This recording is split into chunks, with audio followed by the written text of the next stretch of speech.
Magandang tanghali! Kumusta po? Narito po ulit ang update natin para sa lagay ng ating panahon ngayong tanghali po ng October 12, 2023 na kung saan sa ngayon po ay may bagong LPA na nabuo dyan sa may West Philippine Sea about 166 km northwest ng Coron, Palawan at lumalakas na rin po ang daloy ng amihan gaya na ninyong nakikita na umaabot na po hanggang dyan sa may Bicol region. Ang amihan po, yan yung humarang sa napakalakas na bagyong si Bolaven na umabot na po ngayon sa Category 5 Super Typhoon at naabot na rin po niya ang intensity peak na 280 kilometers per hour.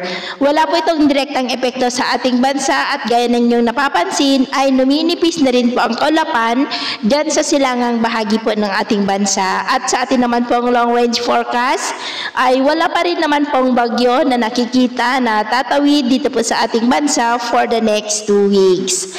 At sa lagay naman po ng ating panahon, ngayong tanghali ay generally fair weather po sa malaking bahagi ng ating bansa.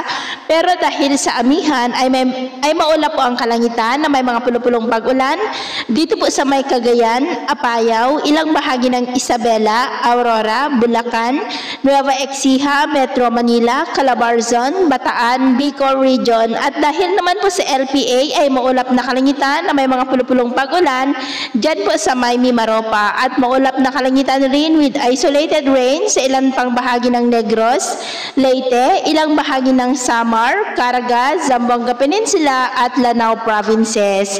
At sa susunod po ng mga oras ay mas mataas na ang tsansa ng maulap na kalangitan na may mga pulupulong pag-ulan sa mas malaking bahagi na po ng ating bansa. Kaya kung lalabas po tayo sa ating matahanan ay ugaliin lamang po natin lagi ang magdala ng kahit anong panangga natin sa init ng araw at proteksyon na rin po sa mga biglaang buhos ng ulan.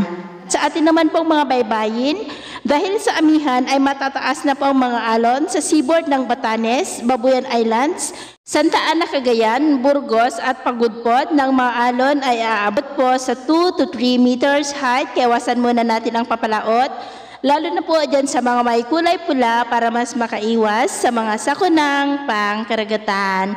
So, yun po ang latest update natin sa araw na ito. At ako po muli si James na nagsasabing, sa kahit na pagsubok po na darating sa ating buhay, huwag po tayong mawawalan ng pag-asa. Thank you and God bless!